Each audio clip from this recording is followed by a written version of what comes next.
أعوذ بالله من الشيطان الرجيم. بسم الله الرحمن الرحيم.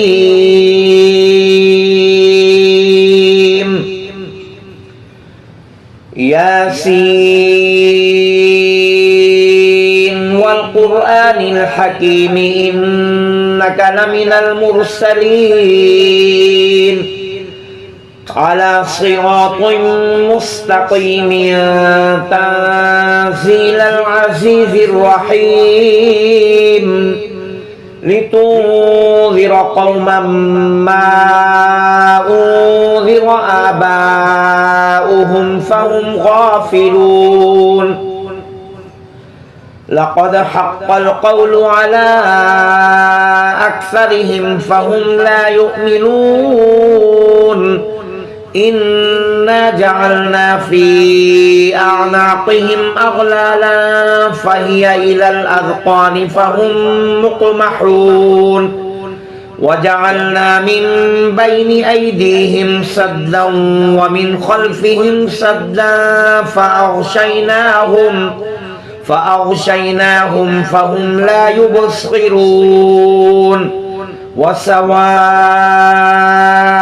عليهم أأنذرتهم أم لم تنذرهم لا يؤمنون. إنما تنذر من اتبع الذكر وخشي الرحمن بالغيب فبشره بمغفرة وأجر كريم. إنا نحن نحيي الموتى ونكتب ما قدموا وآثارهم وكل شيء أحصيناه في إمام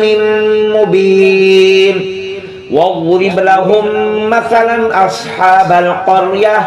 إذ جاءها المرسلون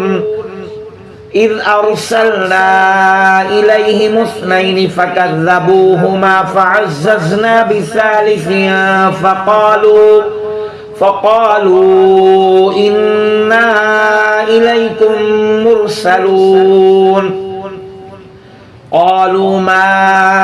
أنتم إلا بشر مثلنا وما أنزل الرحمن من شيء إن أنتم إلا تكذبون. قالوا ربنا يعلم إنا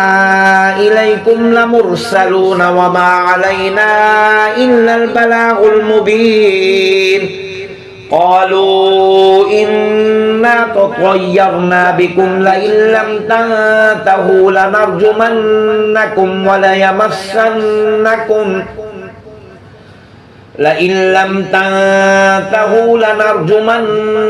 وليمسنكم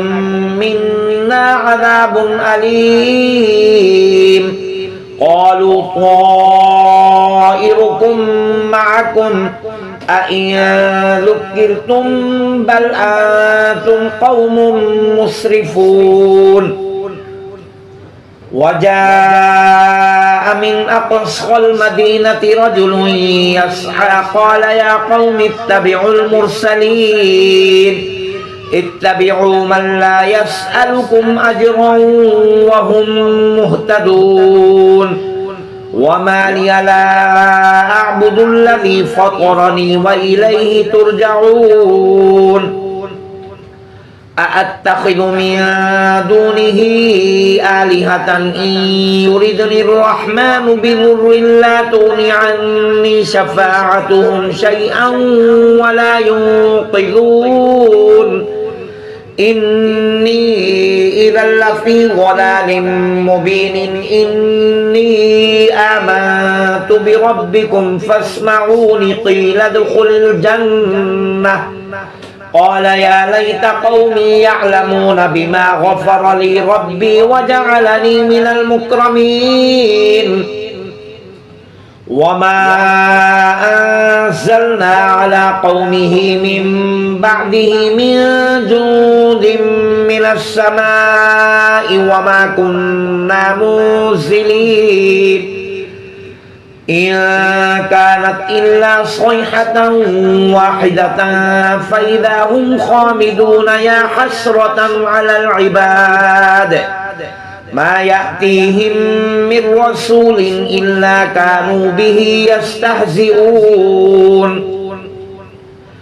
ألم يروا كم أهلكنا قبلهم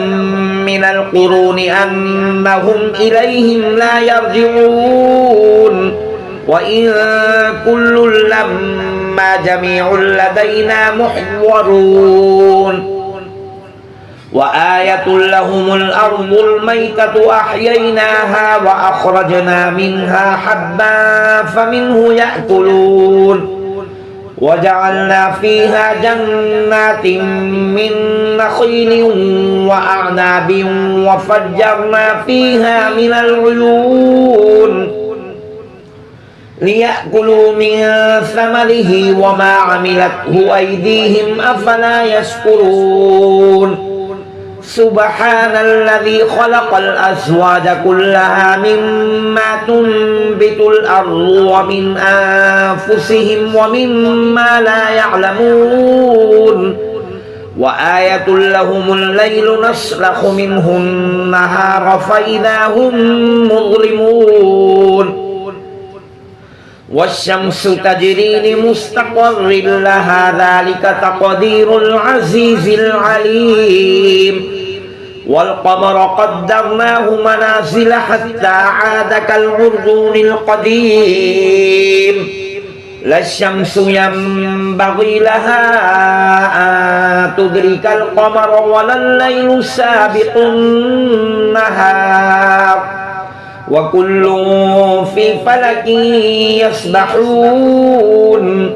وآية لهم أنا حملنا ذريتهم في الفلك المشحون وخلقنا لهم من مثله ما يركبون وإن نشأ نغرقهم فلا صريخ لهم ولا هم ينقذون إلا رحمة منا ومتاعا إلى حين وإذا قيل لهم اتقوا ما بين أيديكم وما خلفكم لعلكم ترحمون وما تأتيهم من آية من آيات ربهم إلا كانوا عنها معرضين وإذا قيل لهم أنفقوا مما رزقكم الله قال الذين كفروا للذين آمنوا أنطعم من لو يشاء الله أطعمه إن أنتم إلا في ضلال مبين ويقولون متى هذا الوعد إن كنتم صادقين ما ينظرون إلا صيحة واحدة تأخذهم وهم يخصمون فلا يستطيعون توصية ولا إلى أهلهم يرجعون ونفخ في الصور فإذا هم من الأجداث إلى ربهم ينسلون قالوا يا ويلنا من بعثنا من مرقدنا هذا ما وعد الرحمن وصدق المرسلون إن كانت إلا صيحة واحدة فإذا هم جميع لدينا محضرون فاليوم لا تظلم نفس شيئا ولا تجزون إلا ما كنتم تعملون إن أصحاب الجنة اليوم في شغل فاكهون هم وأزواجهم في ظلال على الأرائك متكئون لهم فيها فاكهة ولهم ما يدعون سلام قولا من رب رحيم وامتازوا اليوم أيها المجرمون ألم أعهد إليكم يا بني آدم ألا تعبدوا الشيطان إنه لكم عدو مبين وأن اعبدوني هذا صراط مستقيم ولقد أضل منكم جبلا كثيرا أفلم تكونوا تعقلون هذه جهنم التي كنتم توعدون اصلوها اليوم بما كنتم تكفرون اليوم نختم على أفواههم وتكلمنا أيديهم وتشهد أرجلهم بما كانوا يكسبون ولو نشاء لطمسنا على أعينهم فاستبقوا الصراط فأنى يبصرون ولو نشاء لمسخناهم على مكانتهم فما استطاعوا مضيا ولا يرجعون ومن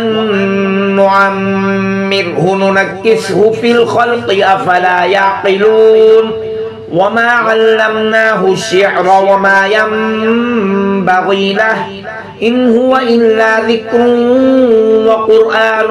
مبين لينذر ما كان حيا ويحق القول على الكافرين أولم يروا أنا خلقنا لهم مما عملت أيدينا أنعاما فهم لها مالكون وذللناها لهم فمنها ركوبهم ومنها يأكلون ولهم فيها منافع ومشارب أفلا يشكرون واتخذوا من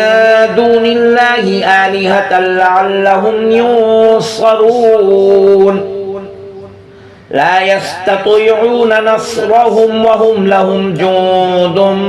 محضرون فلا يحزنك قولهم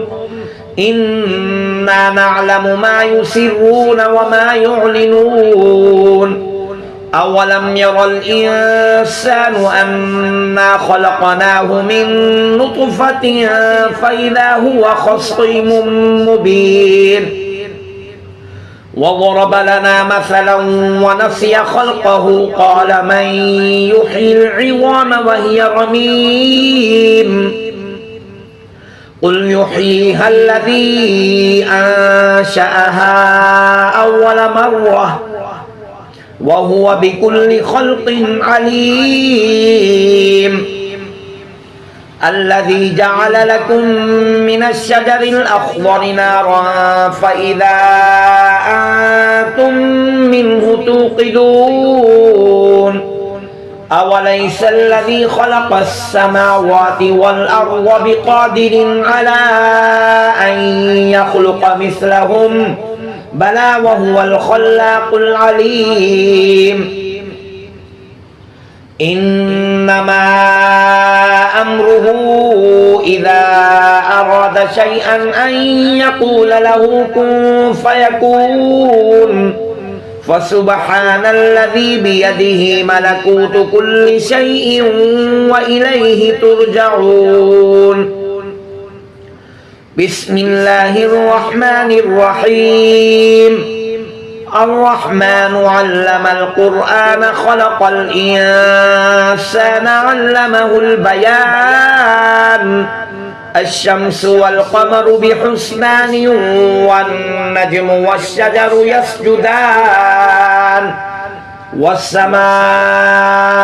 رفعها ووضع الميزان ألا تطغوا في الميزان وأقيموا الوزن بالقسط ولا تخسروا الميزان والأرض وضعها للأنام فيها فاكهة والنخل ذات الأكمام والحب ذو العصف والريحان فبأي آلاء ربكما تكذبان خلق الإنسان من صلصال كالفخار وخلق الجان من مارج من نار فبأي آلاء ربكما تكذبان رب المشرقين ورب المغربين فبأي آلاء ربكما تكذبان مرج البحرين يلتقيان بينهما برزخ لا يبغيان فبأي آلاء ربكما تكذبان يخرج منهما اللؤلؤ والمرجان فبأي آلاء ربكما تكذبان وله الجوار المنشآت في البحر كالأعلام فبأي آلاء ربكما تكذبان كل من عليها فان ويبقى وجه ربك ذو الجلال والإكرام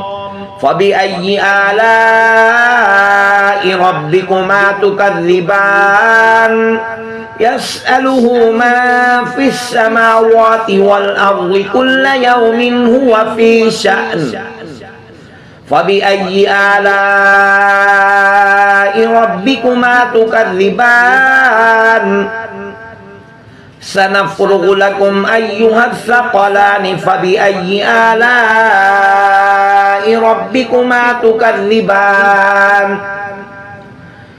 يا معشر الجن والإنس إن استطعتم أن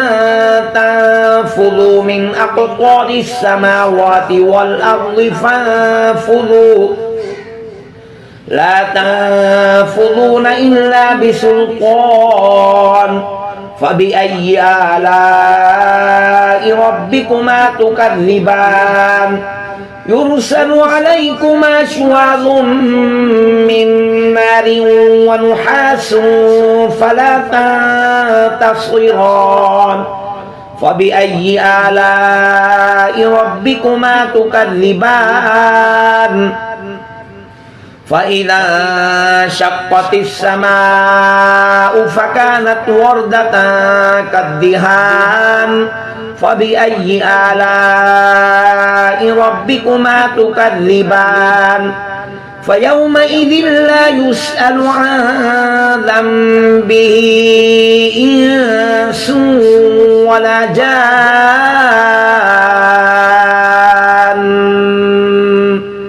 فبأي آلاء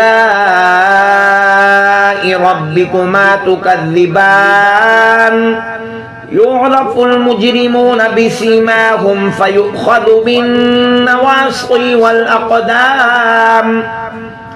فبأي آلاء ربكما تكذبان هذه جهنم التي يكذب بها المجرمون يطوفون بينها وبين حميم آن فبأي آلاء ربكما تكذبان ولمن خاف مقام ربه جنتان فبأي آلاء ربكما تكذبان ذواتا أفنان فبأي آلاء ربكما تكذبان فيهما عينان تجريان فبأي آلاء ربكما تكذبان فيهما من كل فاكهة زوجان فبأي آلاء ربكما تكذبان متكئين على فرش بطائنها من استبرق وجنى الجنتين دان فبأي آلاء ربكما تكذبان فيهن قاصرات الطرف لم يطمثهن إنس قبلهم ولا جان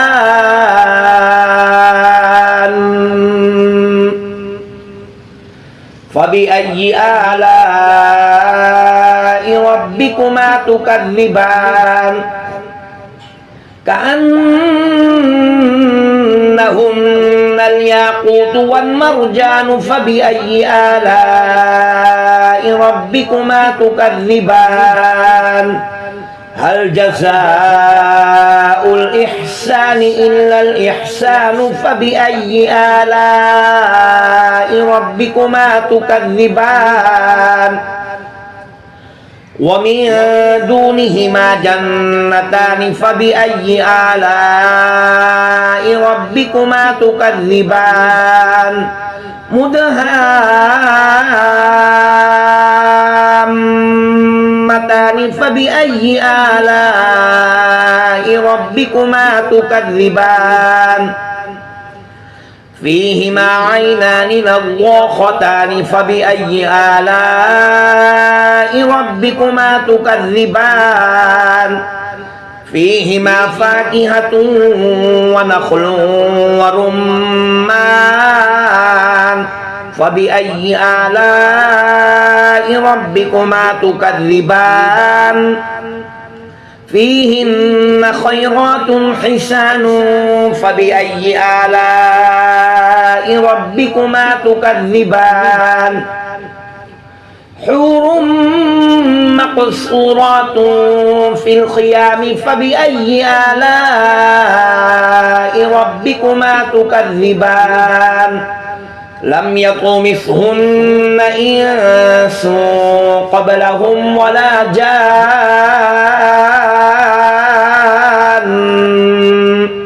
فبأي آلاء ربكما تكذبان متكئين على رفرف خضر وعبقري حسان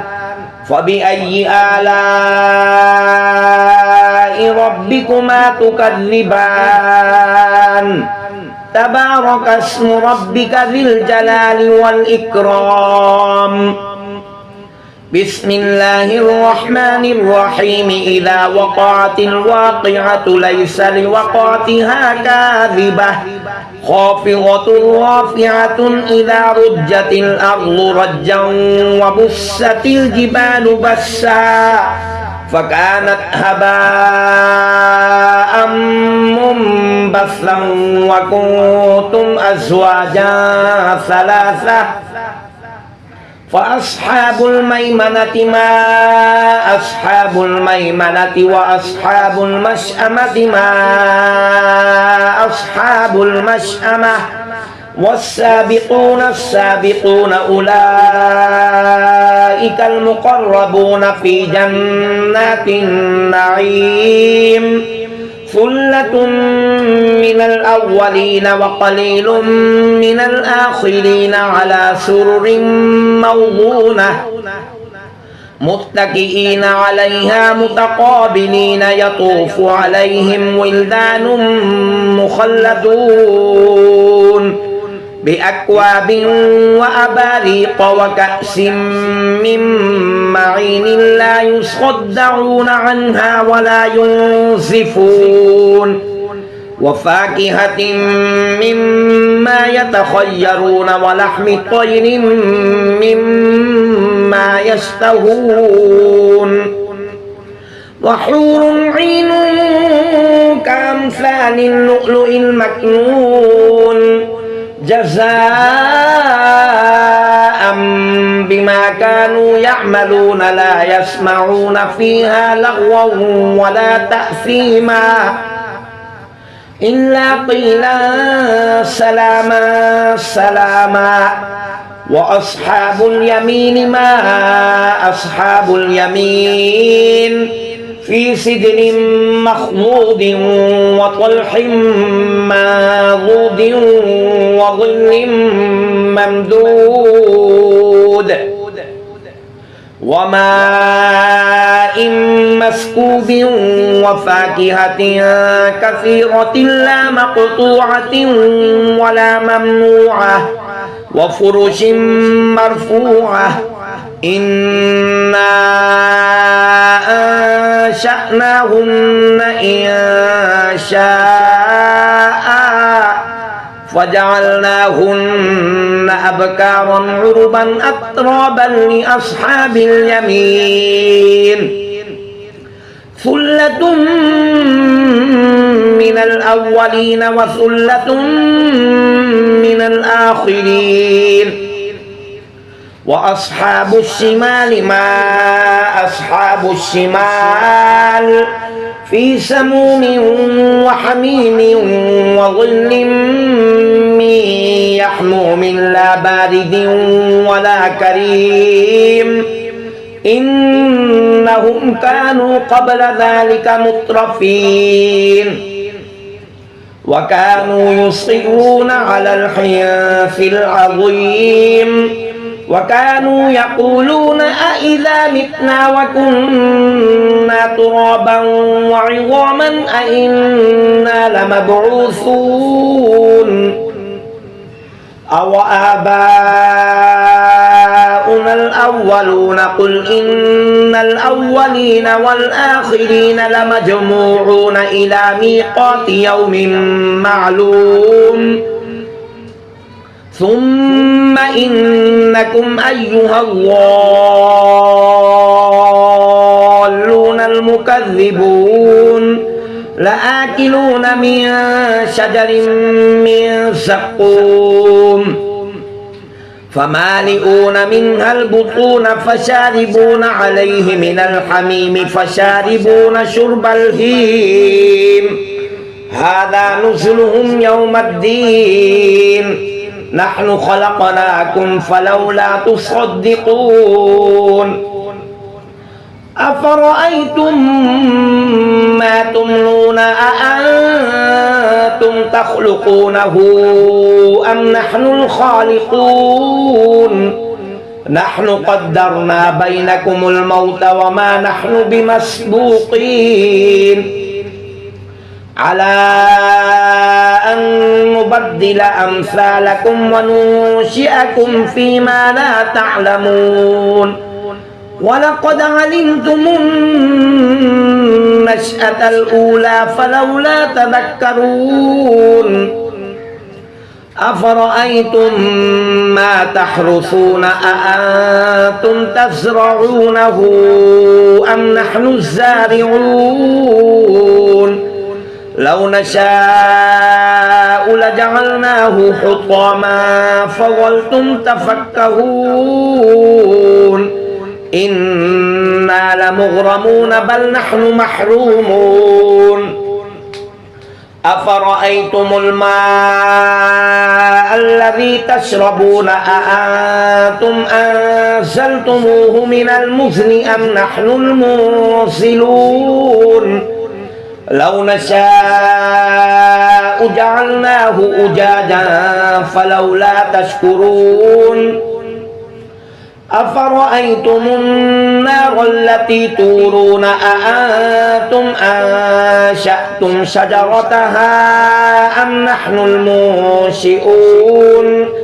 نحن جعلناها تذكرة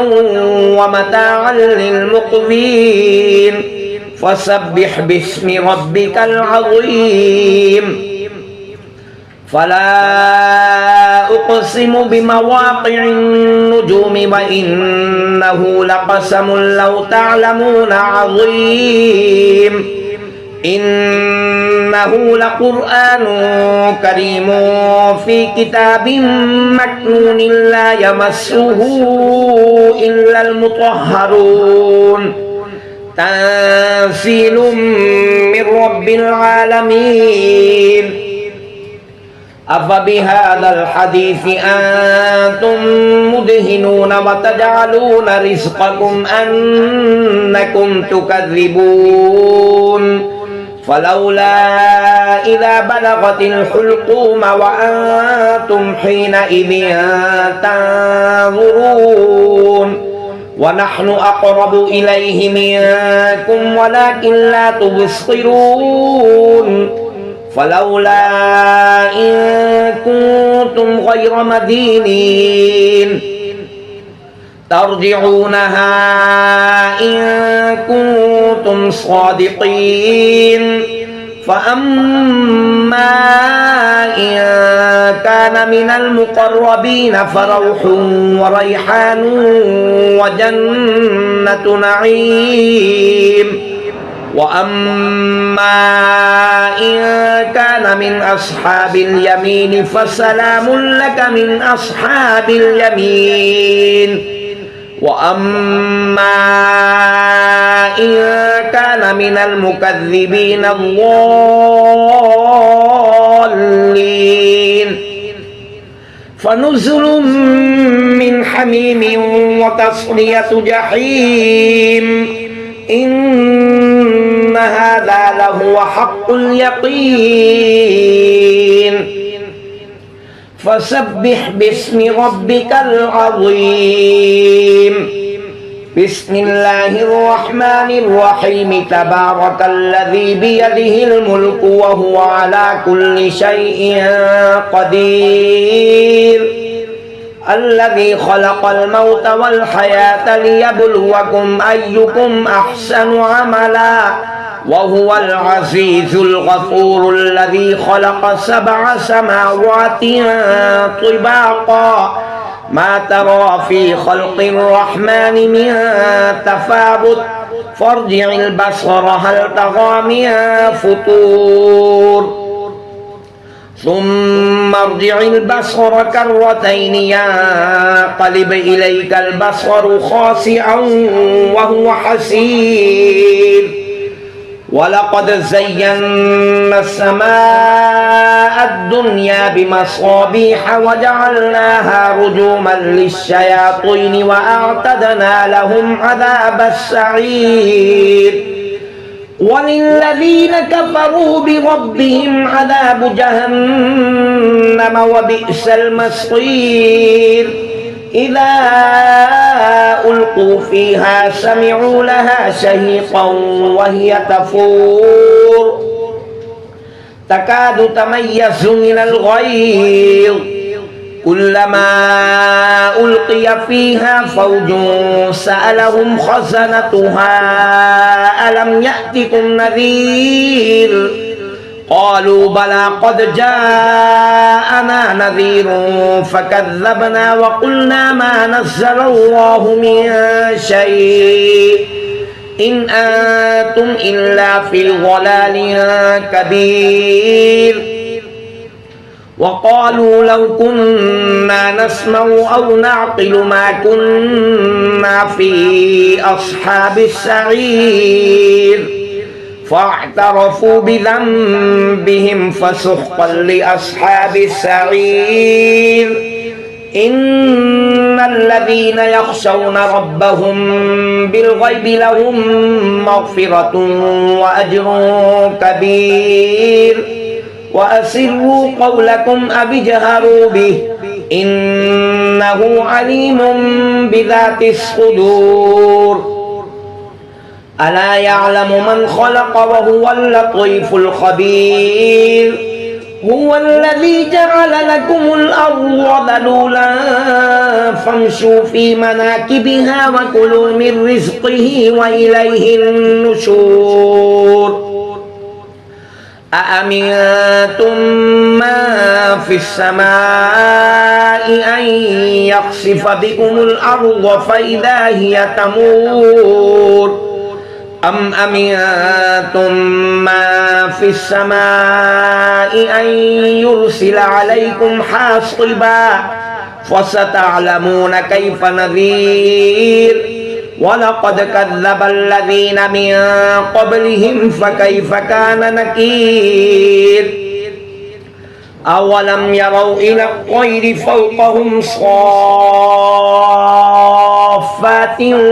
ويقبضن ما يمسكهن إلا الرحمن إنه بكل شيء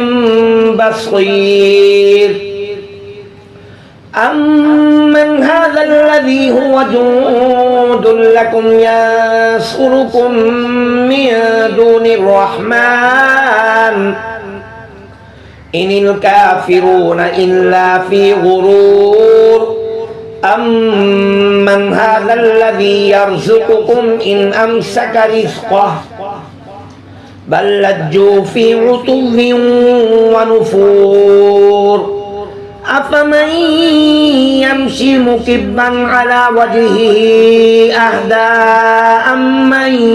يمشي سويا على صراط مستقيم قل هو الذي أنشأكم وجعل لكم السمع والأبصار والأفئدة قليلا ما تشكرون قل هو الذي ذرأكم في الأرض وإليه تحشرون ويقولون متى هذا الوعد إن كنتم صادقين قل إنما العلم عند الله وإنما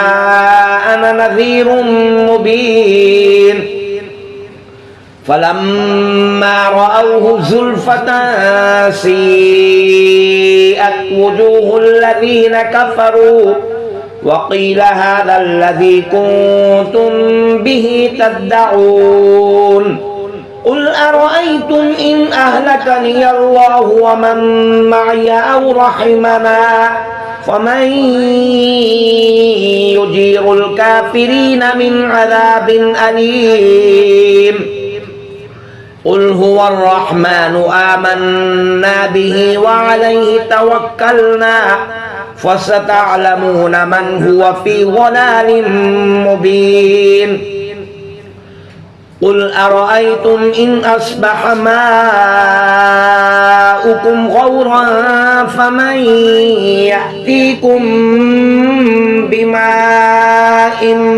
معين بسم الله الرحمن الرحيم يا أيها المزمل قم الليل إلا قليلا نصفه أم ينقص منه قليلا أو زد عليه ورتل القرآن ترتيلا إنا سنلقي عليك قولا ثقيلا إن ناشئة الليل هي أشد وطئا وأقوم قيلا إن لك في النهار سبحا طويلا واذكر اسم ربك وتبتل إليه تبتيلا رب المشرق والمغرب لا إله إلا هو فاتخذه وكيلا واصبر على ما يقولون واهجرهم هجرا جميلا وذرني والمكذبين أولي النعمة ومهلهم قليلا إن لدينا أنكالا وجحيما وطعاما ذا غصة وعذابا أليما يوم ترجف الأرض والجبال وكانت الجبال كثيبا مهيلا إنا أرسلنا إليكم رسولا شاهدا عليكم كما أرسلنا إلى فرعون رسولا فعصى فرعون الرسول فأخذناه أخذا وبيلا فكيف تتقون إن كفرتم يوما يجعل الولدان شيبا السماء منفطر به كان وعده مفعولا إن هذه تذكرة فمن شاء اتخذ إلى ربه سبيلا إن ربك يعلم أنك إنك تقوم أدنى من ثلثي الليل ونصفه وثلثه وطائفة من الذين معك والله يقدر الليل والنهار علم أن لن تحصوه فتاب عليكم فاقرؤوا ما تيسر من القرآن علم أن سيكون منكم مرضى وآخرون يضربون في الأرض يبتغون من فضل الله وآخرون يقاتلون في سبيل الله فاقرؤوا ما تيسر منه وأقيموا الصلاة وآتوا الزكاة وأقرضوا الله قرضا حسنا وما تقدموا لأنفسكم من خير تجدوه عند الله هو خيرا وأعظم أجرا واستغفروا الله إن الله غفور رحيم صدق الله العظيم